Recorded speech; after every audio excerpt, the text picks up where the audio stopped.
Nevoja për të punuar dhe shpresa për një jetë më të mirë sjell në Vlorë çdo vit me qindra punonjës që vijnë nga India.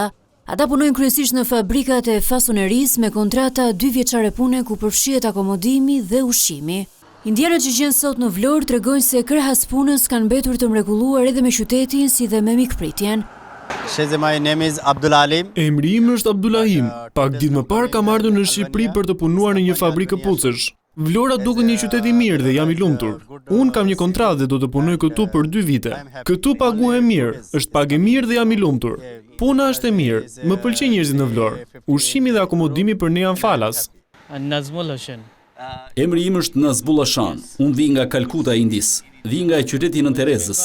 Kemi disa ditë që kemi ardhur në Vlorë. Qyteti po na pëlqen shumë. Këtu punojmë në një fabrikë që prodhon këpucë. Puna duket e mirë. Rruga që marrim ne është e mirë. Kjo rrugë në Indi është e mjaftueshme, shumë e mirë. Për kthyer në lekun indian, 35.000 rupi. Unë vi nga India gjithashtu, vi në Vlorë për punë. Unë kam mbritur këtu pak ditë më parë, puna këtu është mirë. Rroga gjithashtu është shumë mirë për mua. Nga të dhënat e siguruara, rreth 1.000 shtetes nga India rezultojnë të jenë të punësuar në qarkun e Vlorës 5 vitet e fundit, kryesisht në sektor si fasoneria, hoteleri, turizëm, si dhe ndërtim.